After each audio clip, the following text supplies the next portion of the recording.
Every day, thousands of Minecraft videos are uploaded to YouTube. Most of them are completely forgettable. A new survival world, a wooden house, a few mining trips, maybe a fight with the Ender Dragon. On May 7th, 2026, a small channel called Normalinternetplayer uploaded what looked like another one of those videos. At first, nothing seemed unusual. It was just Minecraft Alpha, a player named Cades, a normal survival world. Then people started noticing things that shouldn't have been there.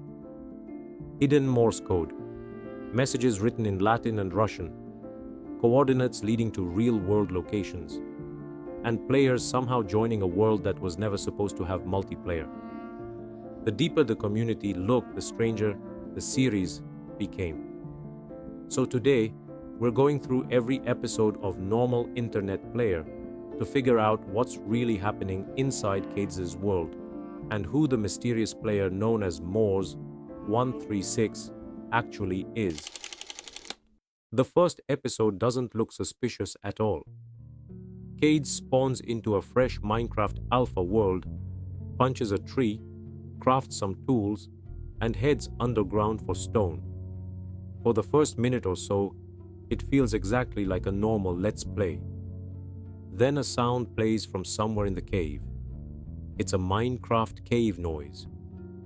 Cades immediately panics and runs back to the surface.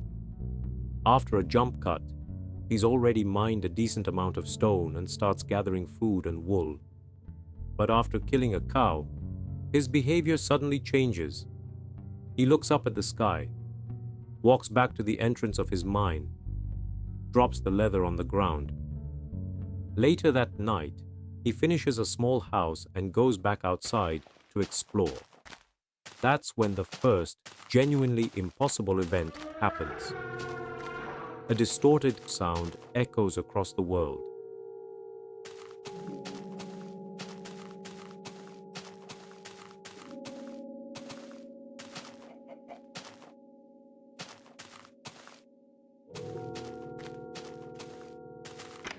Cades runs back inside, crafts a sword, and seals himself in his mine. Before we ever find out what was outside, the video cuts to black with a sudden jump scare. The second episode drops us straight into the Nether. Cades is exploring normally when a message appears in chat. Mors136 joined the game. The screen turns red.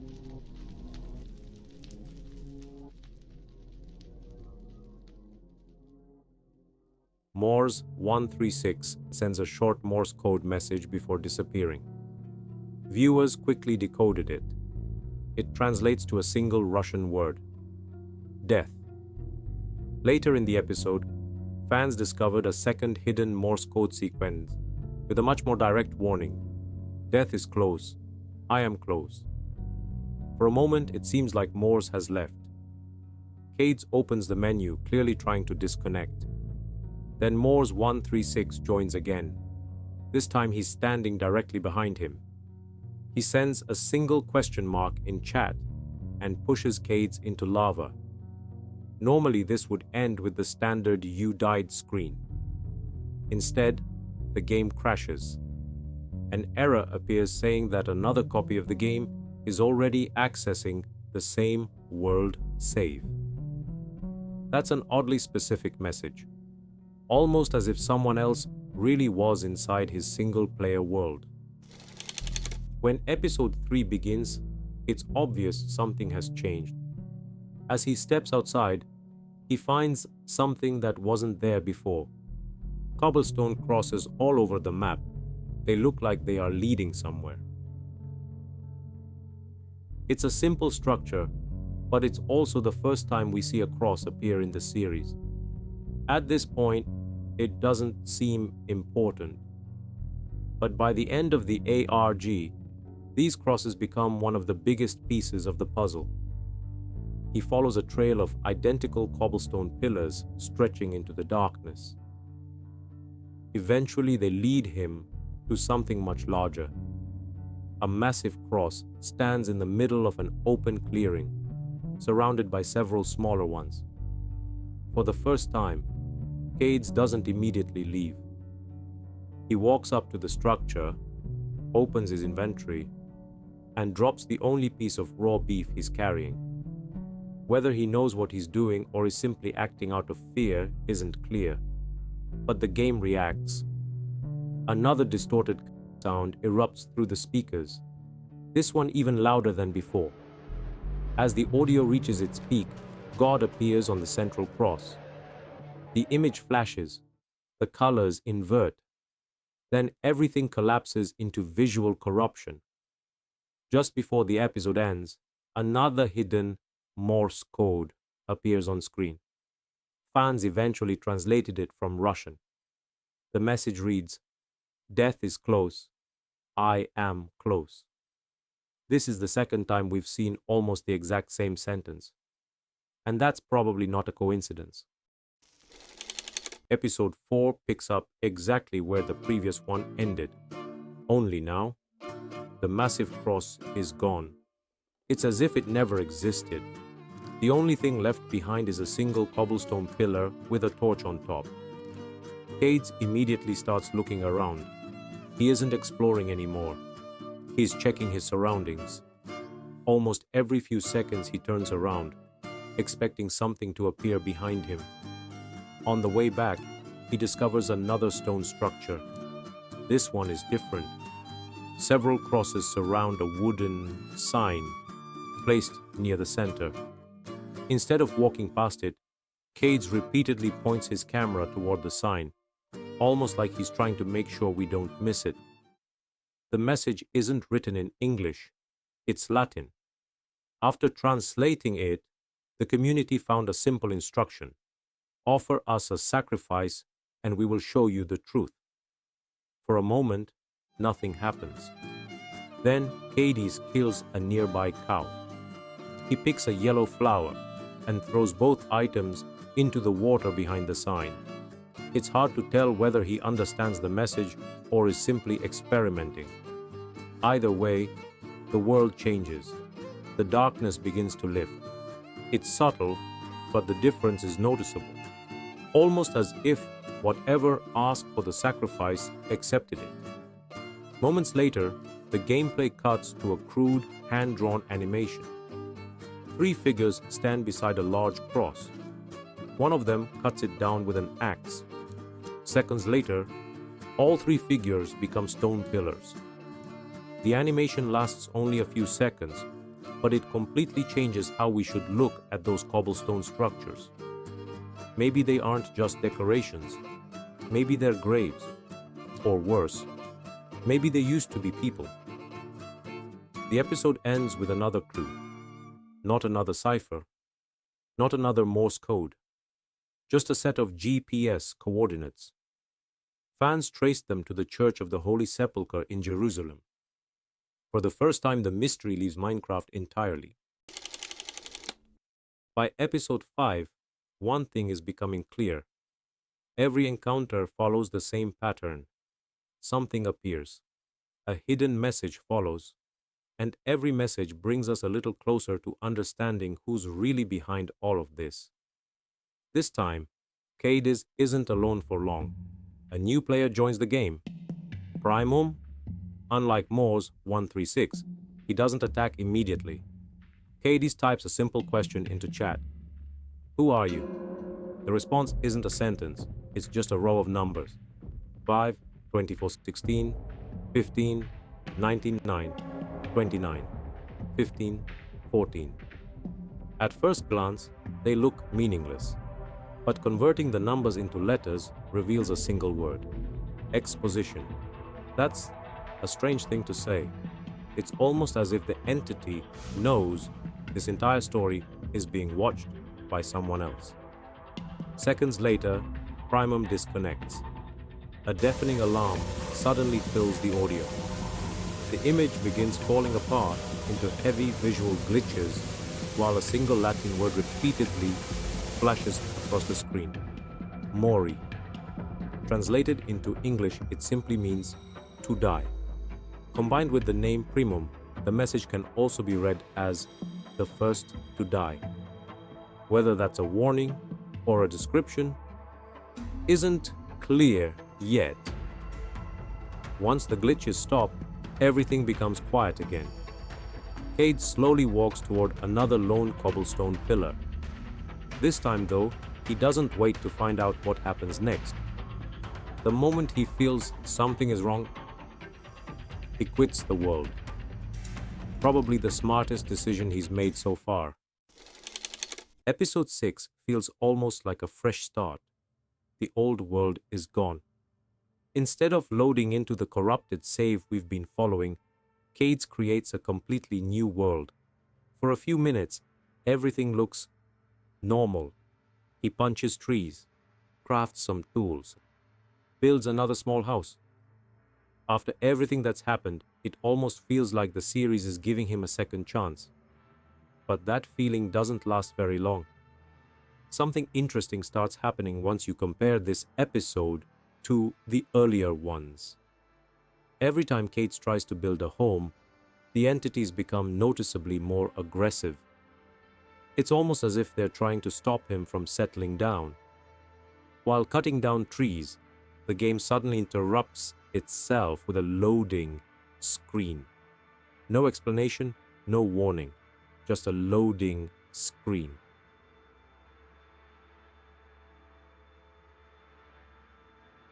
Before throwing Cades back into his unfinished house. He tries to carry on like nothing happened. He places a door, and the game immediately teleports him again. This time, he's surrounded by darkness. Realizing he has nowhere to hide, Cades quickly starts placing blocks, trying to build another shelter before anything finds him. He doesn't finish. A player joins the game, Primom. A few seconds later, Secundus. Neither of them attacks immediately. They stand silently in the water, watching him from a distance. Then, without warning, they both start moving, straight toward Cades. Before either of them reaches him, another message appears in chat. Moors 136 joined the game. Instantly, Primom and Secundus disappear. The world falls silent. A distorted scream echoes somewhere in the darkness. Cades doesn't even look back. He just runs. Somehow, he manages to quit the world before anything catches him.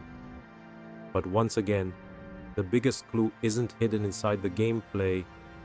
It's hidden outside the video.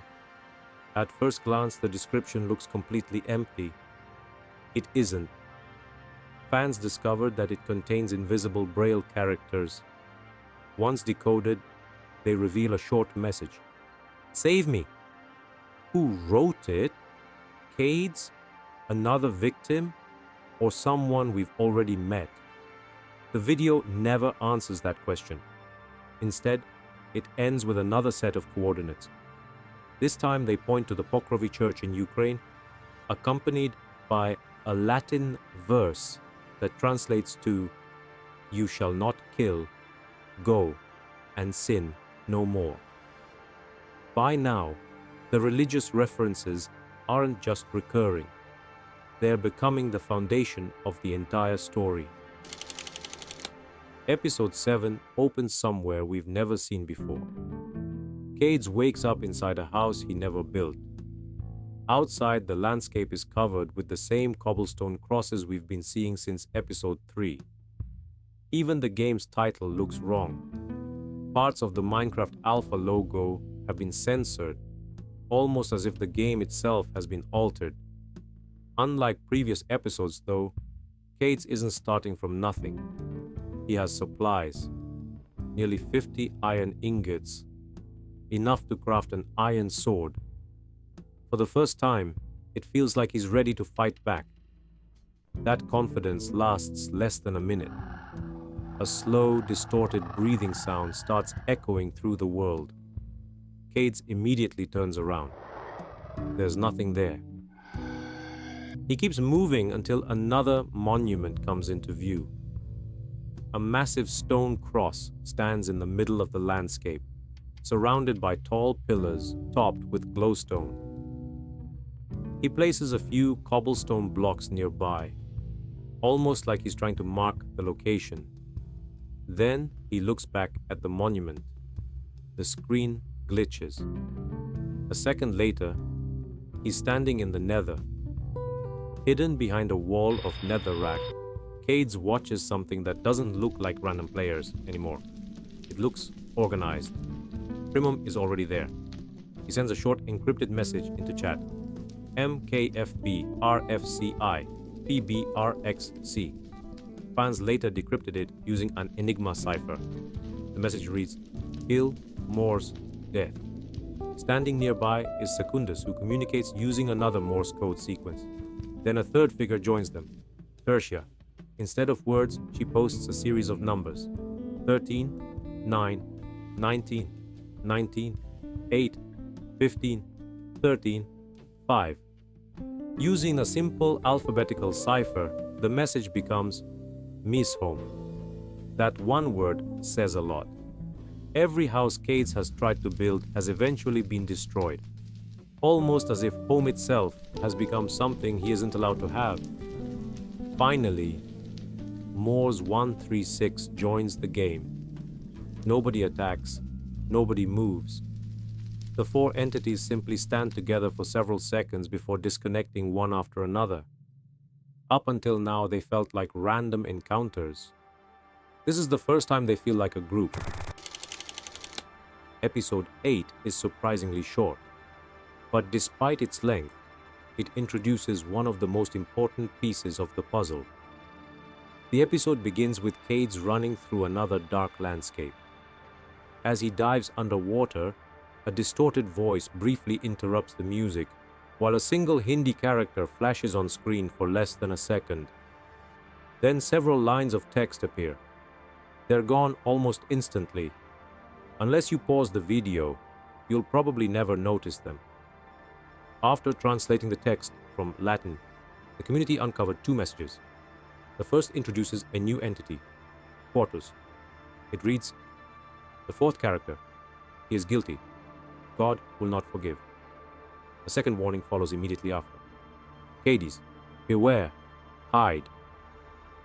At the same time, letters hidden around the edges of the screen spell out another word, comics. To this day, viewers still debate what that clue actually means. After another cut, Cades finds himself back in the nether.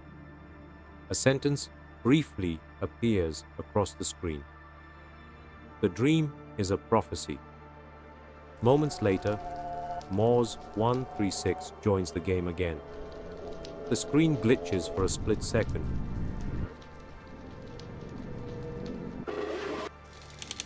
Cades finds himself in what looks like the remains of a dead world. The landscape is covered with broken terrain and countless cobblestone crosses, almost as if whatever happened here happened a long time ago. Before doing anything else, he notices a staircase, made entirely of stone. He begins climbing. The stairs go on for much longer than they should, eventually changing into bedrock before coming to an abrupt stop. There's nothing at the top, no structure, no reward, just a dead end. Then the screen begins flash messages so quickly they're almost impossible to read. Once again, the community stepped in to decode them. This time, the translations completely changed the way people looked at the ARG. One theory quickly became the most popular. According to that interpretation, Morse, Primom, Secundus, and Tertia aren't random entities at all. They're connected by a single event, the crucifixion of Jesus. The theory suggests that Morse was responsible for bringing down the cross before the resurrection, condemning himself and everyone involved to an endless punishment.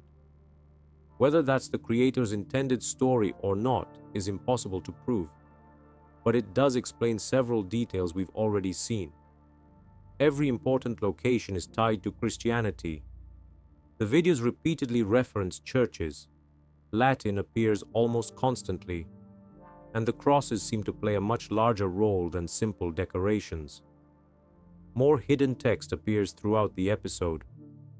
After translating it, viewers found messages such as, "You made a mistake. Your soul will be destroyed. You are an eternal martyr." The final message is even harsher. "Your mind is destined for eternal torment." Another phrase also keeps returning throughout the series. Memento mori. Literally translated, it means, "Remember that you must die." At first, it just seems like another Latin phrase. But after everything we've seen, it starts feeling less like a warning and more like a sentence.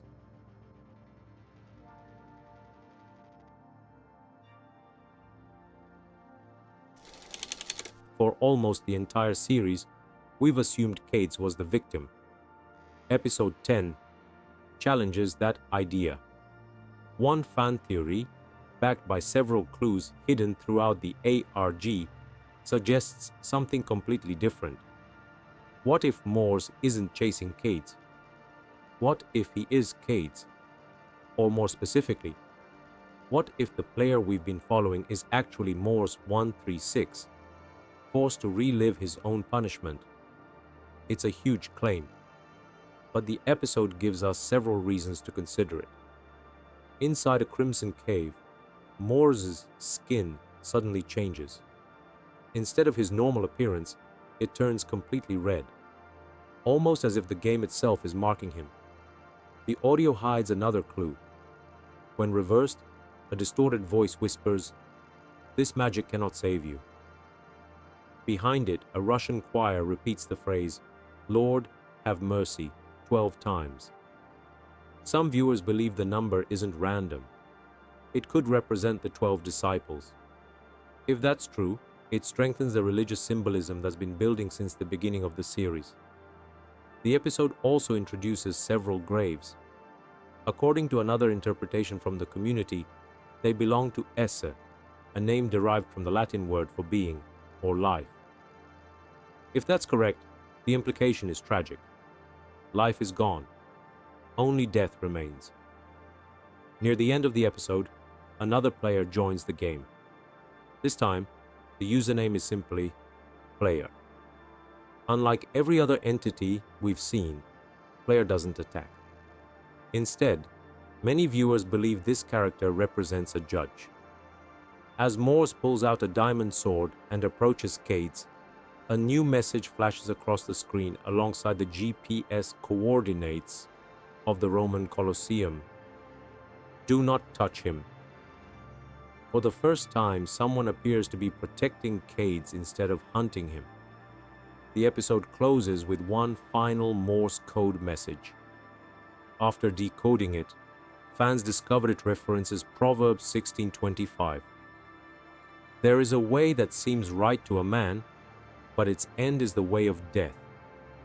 Whether the verse is aimed at Morse or at the audience is left completely open.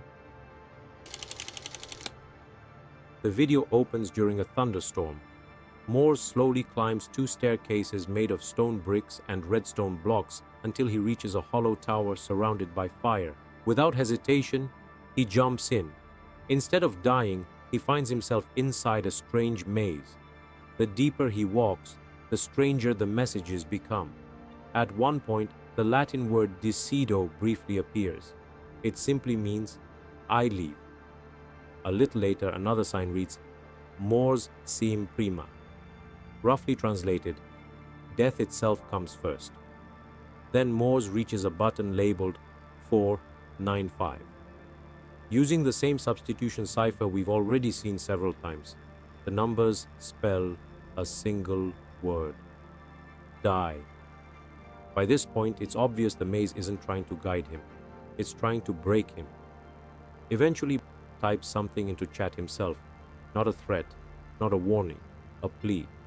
"Salvo mi fac." Save me. The maze answers almost immediately. One sign reads, "You'll never get out. Don't try." Another delivers what is probably the cruelest message in the entire series. malum in me est insanabile. The evil in me is incurable. And that's where the episode ends. No chase, no jump scare, no dramatic reveal. Just Moors, alone inside a maze that doesn't seem to have an exit. If the popular theory is correct, this isn't just another location, it's his punishment.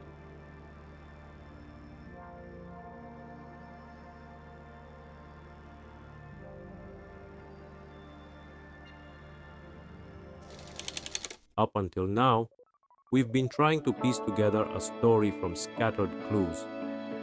Episode 12 finally gives us something we've never had before. Context. Instead of continuing the timeline, the ARG suddenly jumps back to the beginning, long before Cades, long before the corrupted worlds, long before Moors became the figure we've been following. For the first time, we see Moors 1, 3, 6, Primom, Secundus, and Tertia together in what looks like a completely normal Minecraft Alpha multiplayer world. No glitches, no hidden messages, just 4 friends playing Minecraft. It's surprisingly ordinary, and maybe that's what makes the episode so unsettling, because we already know it isn't going to stay that way. Eventually, the group arrives at a church. While the others gather inside, Secundus refers to the building as our God. Moors doesn't join them. Instead, he starts looking around. That's when he notices something strange beneath the altar. A small hole. Out of curiosity, he throws a raw pork chop inside. Nothing happens. For a second, it feels like another meaningless detail. Then a sheep quietly walks into the church. At the exact same moment, a message flashes across the screen. Ne coneris quidem conari. Translated from Latin, it reads, "Don't even try to try." It's a strange warning, almost as if Moors has just crossed a line without realizing it. And if the community's interpretation is correct, this is the moment everything begins. The episode doesn't stop there. While digging through files connected to the ARG, fans discovered a hidden HTML page inside the creator's Google Drive. Its title is simple: God's Judgment. The page contains another warning. No one has ever resisted divine judgment. Try, and it will become worse. There were more discoveries hidden alongside it. Among the files was an audio recording repeating the same sentence over and over again. Father is dead. No explanation, no context. Just those 3 words. Whether they're meant literally or symbolically is still open to interpretation. One thing does seem clear though. Moors wasn't introduced as a monster. He started as the curious one. The one who asked questions. The one who looked where everyone else ignored. And if that's true, then everything we've seen since episode 1 isn't the beginning of his story. It's the consequence. Episode 13 shifts the focus back to Cades. By now, he's no longer trying to understand what's happening. He's simply trying to survive. The episode opens with an unsettling laugh before dropping us back into his world.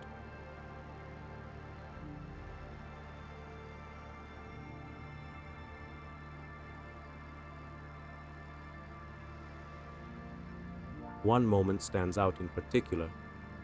After blocking one of the tunnels, he places a single flower in front of it. It's never explained. Maybe it's just decoration, or maybe it's meant to be a grave. Not long afterward, Cades abandons his home altogether. Instead, he moves into a nearby village. After everything that's happened, it's easy to understand why. A village means people, light, safety. At least, that's the idea. But there's another detail hidden inside this episode that completely changes how we should look at the crosses.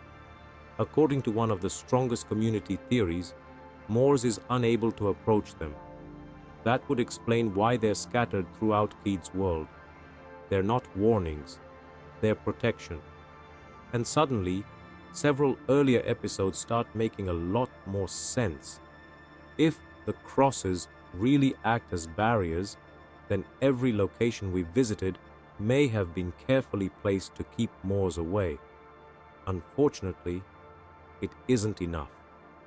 Even if he can't reach Cades directly, he can still destroy everything around him. Near the end of the episode, the village catches fire. House after house disappears in the flames until almost nothing is left standing. It's a surprisingly quiet scene. No dramatic music, no chase, just another place that Cades can no longer call home. By this point, one pattern has become impossible to ignore. Every time he finds somewhere safe, he loses it.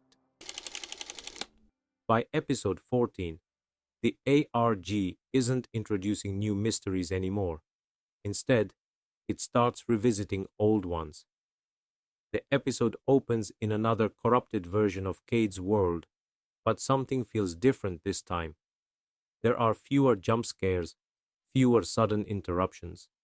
Instead, the focus shifts toward the environment itself. Every location seems familiar. The crosses, the abandoned paths, the churches. It's almost as if the series wants us to look back before moving forward. Several hidden messages appear throughout the episode, but unlike earlier ones, they don't introduce new characters or new locations. They keep pointing toward the same idea: judgment, punishment, forgiveness. By now, it's difficult to believe those words were chosen at random. The religious imagery has been too consistent for that. One moment stands out more than any other. Cades briefly finds himself standing in front of another cross. He doesn't interact with it. He simply stops. For a few seconds, nothing happens. It's a surprisingly quiet scene, but looking back, it almost feels intentional. Throughout the series, crosses have never been ordinary structures. Sometimes they reveal hidden messages. Sometimes they mark important locations. And according to one of the strongest theories in the community, they're the only places where Morse cannot reach him. Whether that's true or not, the ARG keeps giving us reasons to believe it. At this point, it no longer feels like we're collecting random clues.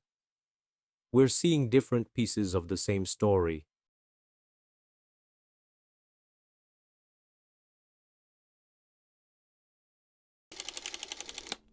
The world itself feels empty, almost abandoned.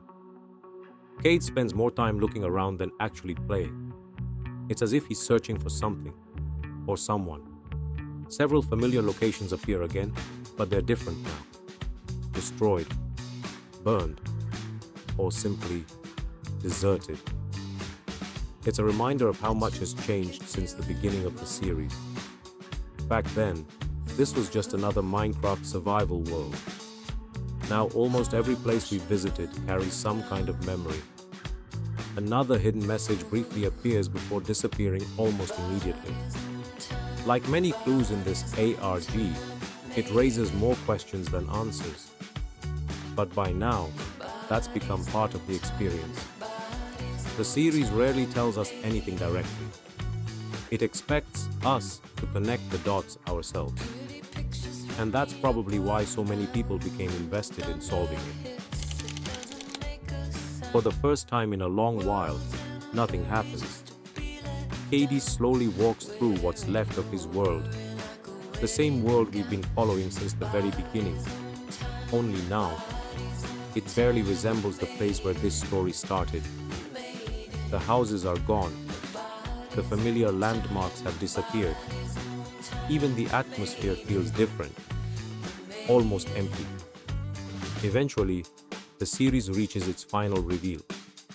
Not through a speech, not through a cutscene, but through one last collection of hidden clues scattered across the episode. They're easy to miss.